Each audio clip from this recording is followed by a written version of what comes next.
What's good, Facebook?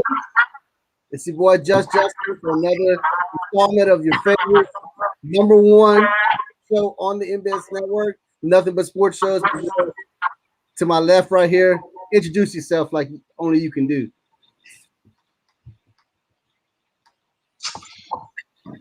What's good to everybody? It's Sports Talk America!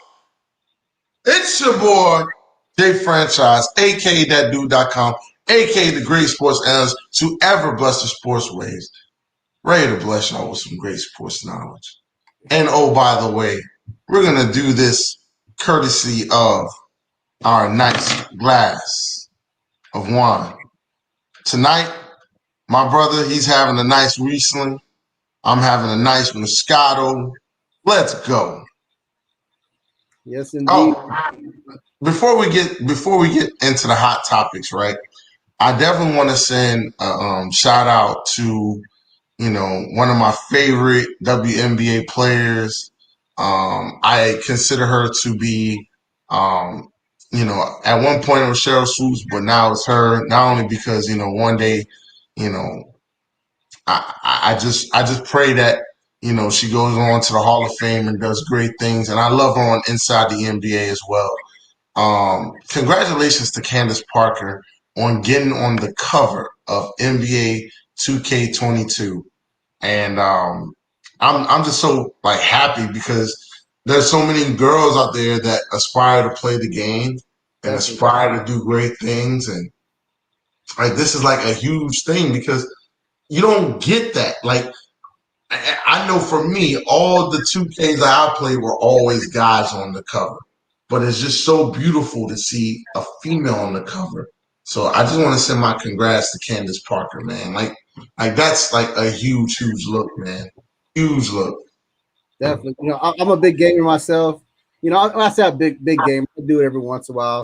But every year I buy 2K. I don't play it very often, but I buy it, and it's important to me on who's on the cover. And I have daughters. I have 3 daughters.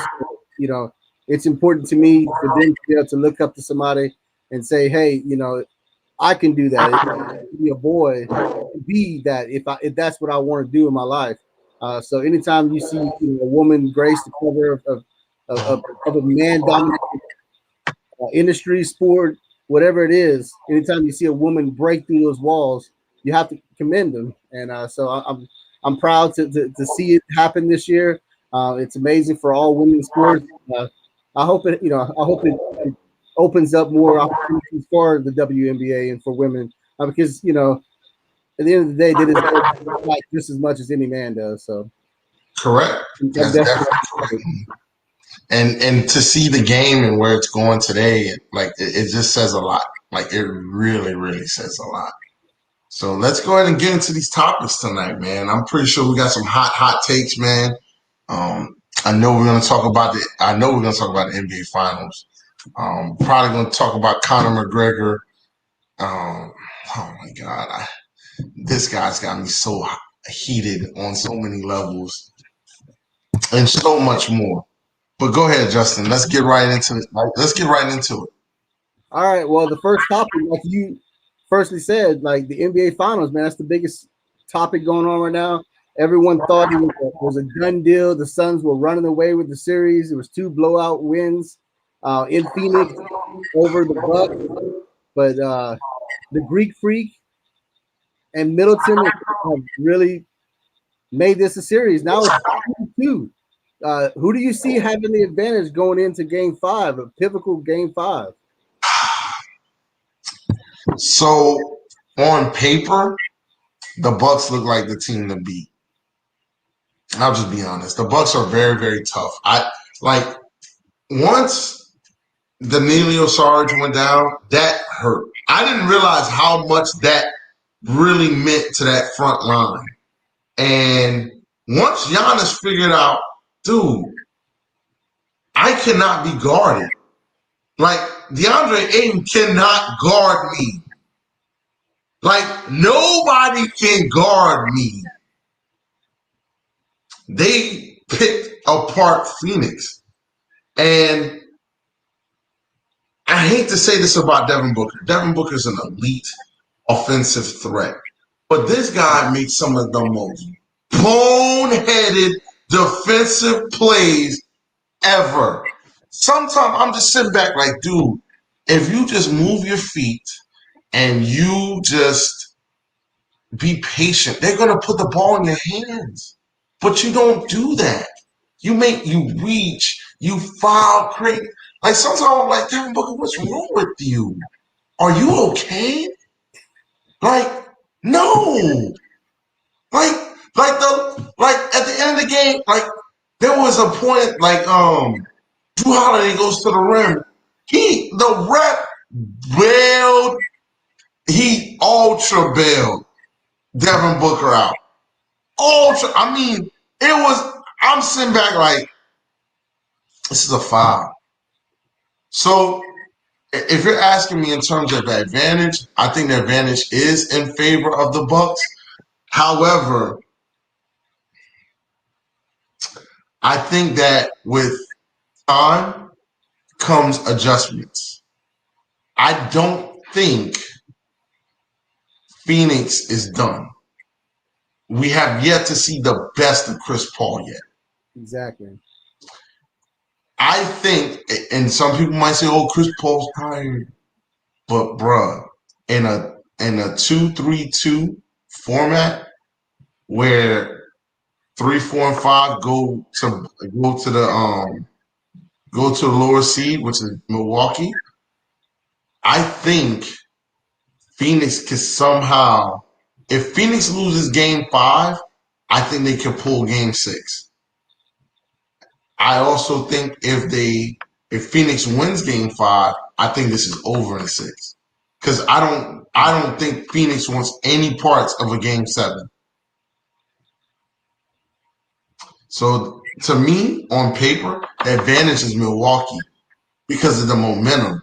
But the overall team is Phoenix. I think Phoenix wins this.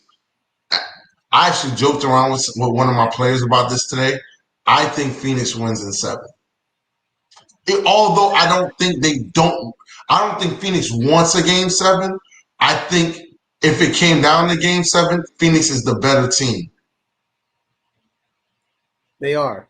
They are the better team. And the thing is, you know, Chris Paul is playing for his legacy right now. This is his last. We both know this. Yeah, I mean, they have a great team. They could be back next year, but we don't know this. And he has been playing, what is this, his 16th season? 16th, 17th season? This is him playing for his life. There is no way that he is going to allow them to go down after being up 2-1. He just it won't happen. If they lose, it won't because Chris Paul. So I see Phoenix winning the next 2 games because I think the adjustments. I think they have the advantage at coaching, and I think it being within Phoenix, like right? Mm-hmm. Yeah. So I mean, I see Phoenix coming out there firing at all cylinders. I think they've woken up a beast. And I think they understand that it's no longer time to play around. I mean, I know Holiday really great defense on Paul, but Holiday is not. Oh, I am so sorry. I am so sorry. Game 5 is in Phoenix. Game 5 is in Phoenix. Yeah. Yes, it's actually I'm sorry. It's a 2-2-1-1-1. Mm-hmm. Yeah. So the next game is in Phoenix. So I think if they can win in Phoenix, I think they'll close it out in Game 6. So yeah, Holiday, I think is a big deal with this. He's been playing great defense, but he hasn't stepped up offensively in the whole series. And I mean, in order for the Bucks to win the series, he needs to step it up. I haven't seen that yet. Middleton has done it. Giannis has really showed that he is on the court. Middleton had 40 points. Chris Middleton has asserted himself into, we might need to talk about if the Bucks win the NBA Finals. I'm gonna say this, and people might disagree with me. Don't do it. Chris Middleton needs to be in top 10 active players talk. Stop it. Stop it. He's not. He's the fourth best player in this series. He's the fourth. Okay, so let's break this down for a second. Okay, we all know Chris Paul and what he can do. Okay, we all know what Devin Booker can do. Okay, we know what Giannis can do. So, are you going to take Chris Middleton over DeAndre Ayton? That's Are what you I taking said. The fourth. I said he's the fourth.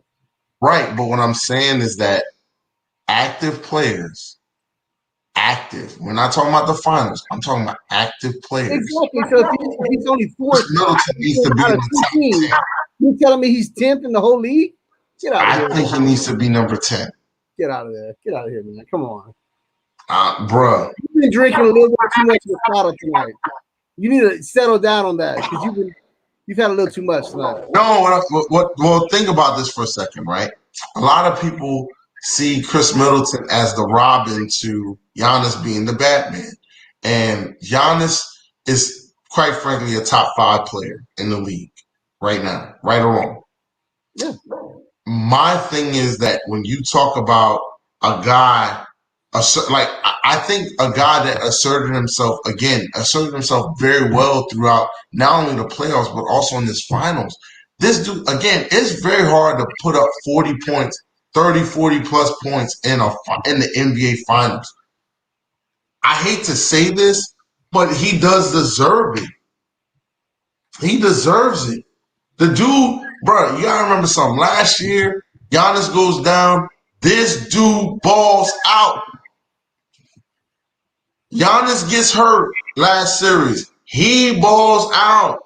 At what point do we stop, like, doing on this dude and saying, oh, he's not that good and oh, he's top 20? No, Chris Middleton's legit. And he needs to get his flowers accordingly. Look. You need to lay off the Moscato. Right now, honestly, Kevin Durant is the best player on the Brooklyn Nets, okay? We agree to that, right? Yeah. Just like Giannis is the best player on the Bucks. We agree. Yeah. So you mean to tell me you're taking James Harden over Chris Middleton? Yes. No way. No. Yes. No.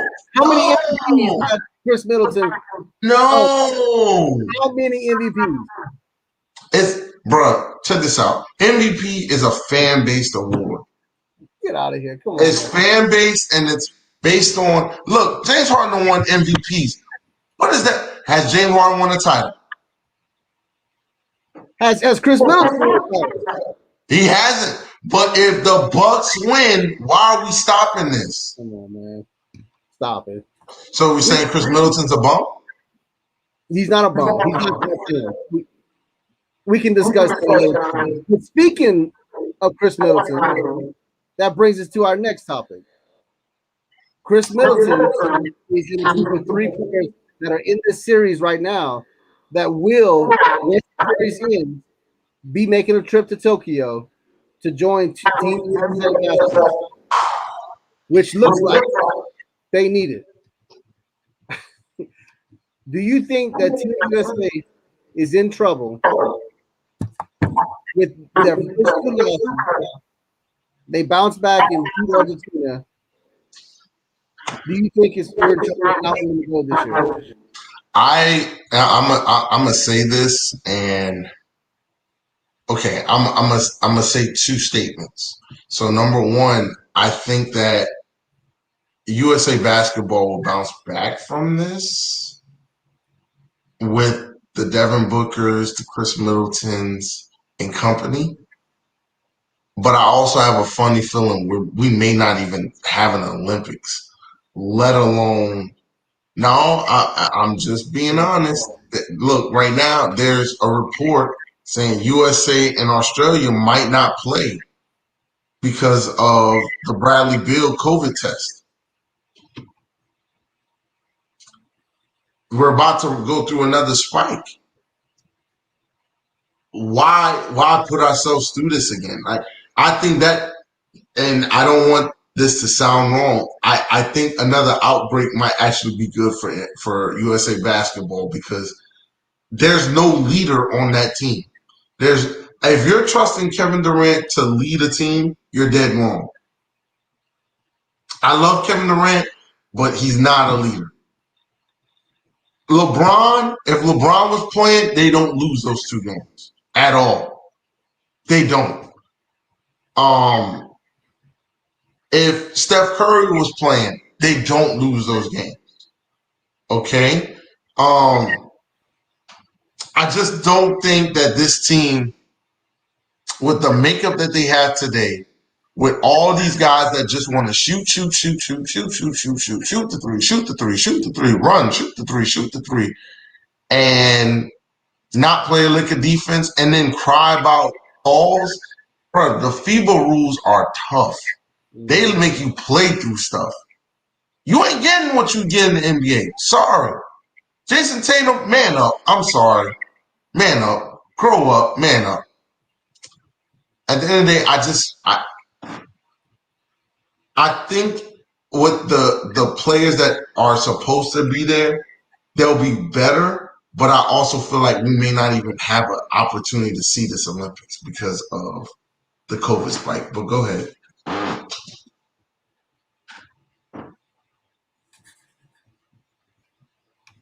Go ahead, Lose you Justin. there? No, I'm still here. Okay, you froze. I don't know what's going on. But yeah, I don't think they're in trouble. I think they'll win. I think they still will win the gold. I don't think they'll be dominant like they normally are. I'm gonna say something a little controversial. I'm gonna say something a lot of people won't agree with. I'm sure I'll get a reaction from you. But I don't think Greg Popovich is the right coach for USA basketball. No! Why? Please. He's not the coach he used to be.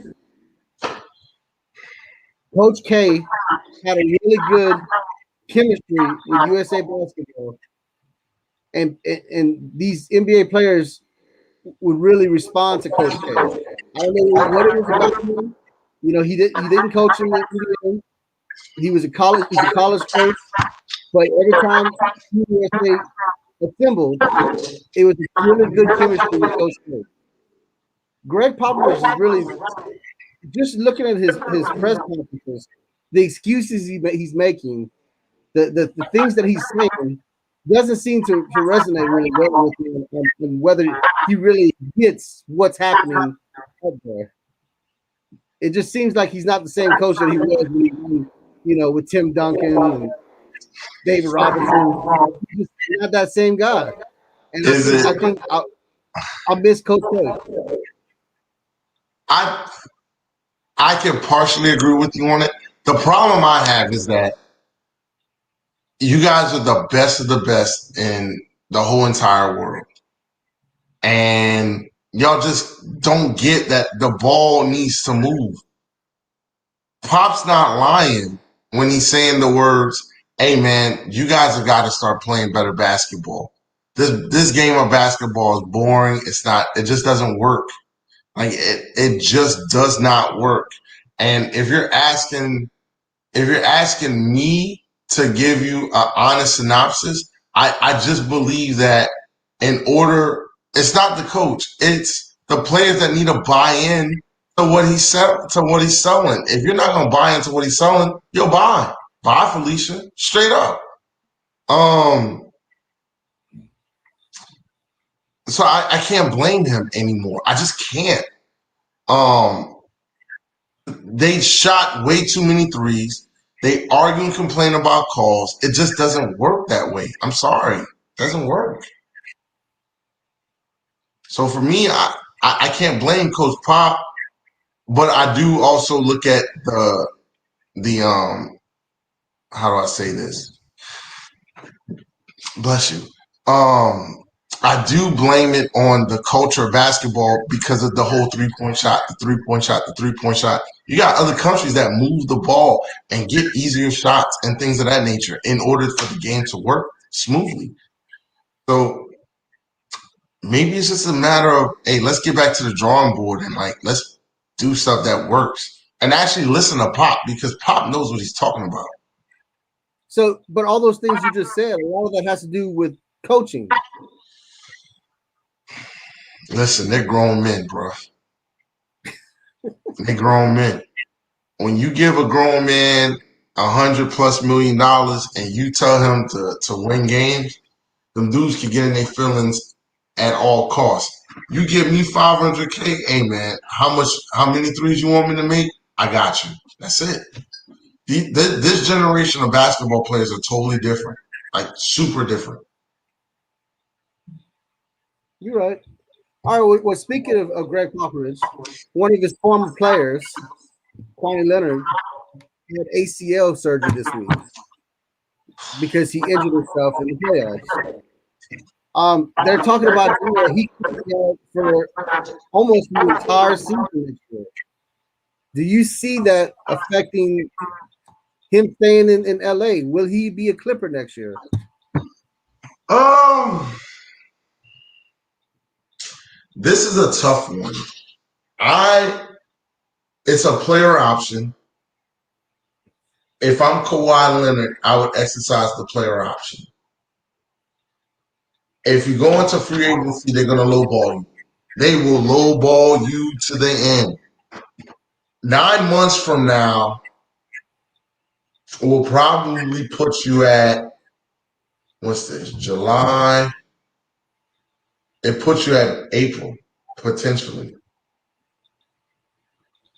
I think that Kawhi, if I'm Kawhi, look, man, take the player option, exercise it, stay, and then if y'all make it to the playoffs, you can make a run with them. If not, next year, you're back a free agent. Hey, man, go ahead and either hit them over the head for the max or, go to Dallas or you get tax-free money and go play with Luka. I'm hoping. I mean, that's one of the rumors is going to Dallas. But I mean, honestly, But who's and willing to take a chance on him off an ACL injury? that's the problem. At his age, knowing that he's going to be out the whole year, you're pretty much signing him for 2 years from now. Yep. And he'll be 2 years older. Yep. And we all know that he's not a leader. You talked about leaders a while ago. That's not the guy. Nope. Look at what happened when Tim Duncan, Manu Ginobili, and Tony Parker left and retired. He, as good as the Spurs were, he could not lead them to a title. He couldn't. He couldn't. Like, he needed a Tim. He needed a Tony, a Manu. Hey, bro, this is what it takes to win. Again, another Robin. I think Kawhi's a Robin. He's not a Batman.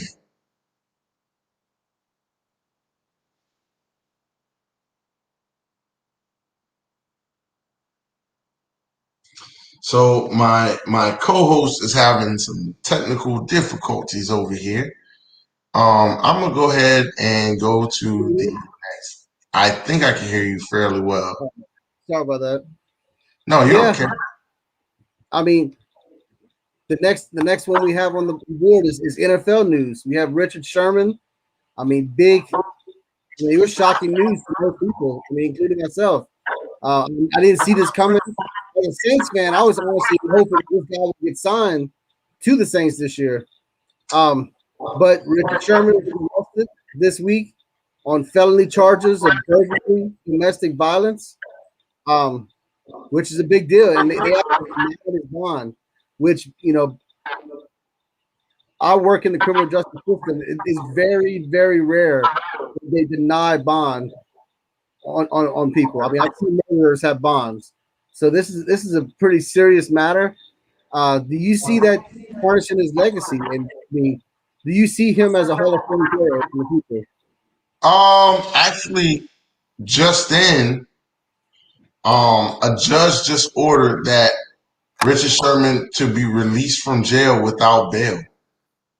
Mm-hmm. And they're dropping the felony charges, by the way. So if this wipes his slate clean, I think somebody's going to take a chance on him. You said they dropped all the charges? They dropped the felony charges. Wow. That's a huge deal. I mean, I thought it was only one charge of burglary, domestic violence. So that's probably the felony charge that they dropped. Ooh, excuse me, sorry. Sorry about that. So I think that it may hurt him a little, but I think once a team takes a chance on him, i.e., the New Orleans Saints, if they're willing to take the chance, or if a team like, say, Dallas, or a team like, say, I'll go as far as saying the Miami Dolphins. Those teams need guys, a vet to come in and make some major noise and to be a leader. That's Richard Sherman. And he would be perfect for any one of those locker rooms. So to me, I think it's going to hurt a little, but it won't tarnish the legacy because it's Richard Sherman. I mean, you don't talk about the Legion of Boom without talking about Richard Sherman. Like, he was that dude. He was. Earl Thomas, that dude. But again, who are you going to talk about? Richard Sherman or Earl Thomas? Talking about Richard Sherman. I think it's going to hurt his free agency. Number one, the last couple years he wasn't the Richard Sherman that we're used to. He wasn't a top 10 corner in the last year or two. So, and no one had already picked him up. And this is the time of the year where people are dropping people. They're not adding many people, especially at his caliber. So the fact that he wasn't already picked up, and then this is a crazy PR hit to him. I don't care if he's, charges dropped. The fact of the matter is, it looks terrible. Domestic violence is a terrible PR move. For any, you're not gonna pick up a player who just had that happen to him and who hasn't been a top 10 player. He's not going to be picked up. This is the end of his career. Now, the next question I had was, do you see him as a Hall of Fame player? Is he that kind of dude? Yes. It's Richard Sherman. No Legion of Boom without Richard Sherman. I mean, I actually kind of agree with you, man. Honestly, he's one of those guys that in this era of football, I would put him as a top 3 cornerback. Think about this. If Russell Wilson had handed the ball off to Marshawn Lynch and the Seattle Seahawks won the Super Bowl, now he's a two-time NBA two-time Super Bowl champion. Are we going to sit there and say Richard Sherman's not one of the best corners in the league? No, you would have him at least in the top 5.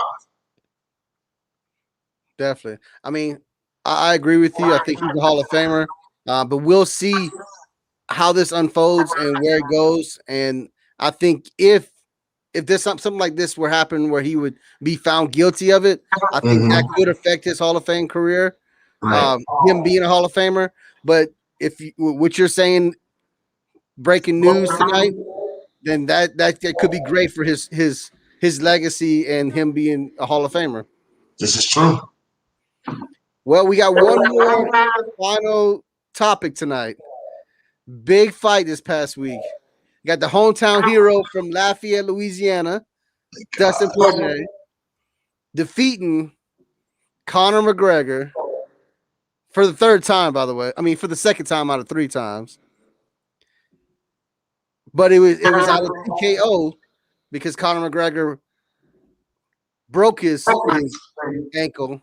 But now reports say today that was actually broken before the match started, and UFC officials knew about it. Do you see this breaking news that happened today? That the UFC knew about this break and allowed this match to happen. Do you see Conor McGregor getting another shot at Dustin Poirier? I think Conor is setting himself up for one more payday with Dustin Poirier. Oh my God. And I also feel like he knows exactly what he's doing. Look, that shit snapped when Dustin checked him. And if he's going to deny that, he's terrible. And I'm going to say this too. Conor McGregor, that was terrible. Like, you don't give the man props for winning. You don't do, like, no level of sportsmanship. None. He said he was going to kill him. Right. And said that he had his wife in the DMs. That's a low blow. So I'm going to just say this. I don't think Conor deserves a fourth fight. And on top of that, who knows what's going to happen in the UFC in 1 year? You don't know if the titles will change. You don't know if, there'll be a new champion, whatever the case may be. I just don't see, to me, I don't see why you give Conor a fourth fight. I just don't. He's not deserving of it. I'm tired of seeing him get his tail beat. Nah, man. They ain't gonna grow up one day. There's gonna be no more money for him. None. As long as Conor McGregor has a mouth, he will use it. And he will make UFC lots of money. But this is my thing. It's time for Dustin Poirier to move on. He deserves bigger and better things. There was a reporter in the pre-fight press conference that asked Conor McGregor, he is 1-6 in his last 7 fights. He has won one match since Barack Obama was president of the United States. That's a sign. And this is our main eventer because of his mouth. Conor need to go back to the drawing board. He needs to drink some more whiskey, retire. He don't need that. He needs to just go to the drawing board. And do what? He just need to go back to what made him successful. He needs to go back to what made him great. He's not great anymore, and he's not hungry anymore because he's got it all. Dude made $23 million for getting mollywopped for a round and some change. Dustin only made 5, which I think is crazy, but it is what it is. Yeah, but I mean, at the end of the day, I know we're going to see another match. I don't think it's right, but I think as long as there's money, Dana White will follow it. And I mean, who are we to say anything? We're now watching celebrities box and paying $100 to watch it happen. As long as there's money, people will watch it fight. If Logan can be a main eventer, I can't stand that dude. I don't get it. I just don't get it. Like, I don't get it. It's YouTube, man. Look, get on board. YouTube making too many people millions, man. I'm just trying to do the right thing and not steal cable.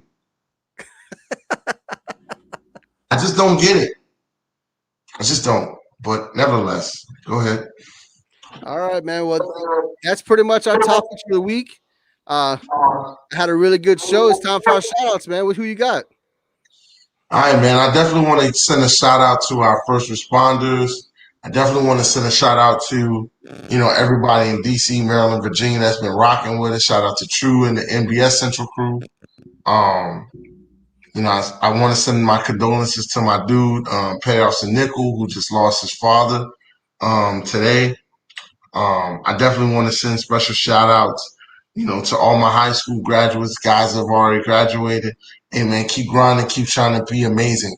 And finally, my great positive word is this. And I was actually got this morning, and I just wanted to share this with you guys because I think a lot of you would appreciate this. So it says, you don't have to see the whole case. I'm sorry, you don't have to see the whole staircase. Just take the first step. Just take the first step. Fear is okay, but fear without action is a problem. So take that first step and just know it's okay. You'll be fine. So with that being said, hey man, it's your boy Jay Franchise, aka thatdude.com, aka the greatest sports analyst ever blessed sports waves. I'm signing out. All right, man. Well, I want to shout out to of course my Lord and Savior Jesus Christ. I want to special shout out to all the first responders out there, military. We appreciate you. You know, you doing everything y'all do for us. Shout out to all the fans who watch us. I got a new fan tonight that wanted to give a special shout out to Rachel. So thanks for watching. You know, we appreciate everybody who watches every week, who comes back every week and is loyal. Shout out to the NBS brand. We got a lot of things going. We got Chris doing his college football show. We got Keo and True with the number 2. You know, that kind of rhymes. Keo and True with the number 2 show on the Yes. NBS network. The Let's Talk About It show. They do a lot of exclusive interviews. If y'all haven't checked it out, they did an exclusive interview with a battle rapper this week. It's really dope. Check it out. And then you know we got new things coming, man. We got people coming back doing shows. Really, things are popping here on the NBS. I need to check it out. Every week we got many shows to watch. So man, I hope y'all come back next week. Watch me school the franchise and show them what's up. But you know, before we sign off, man, cheers for another week. Oh, you're my brother. well, peace out. Hey man, y'all be easy, man. Stay blessed.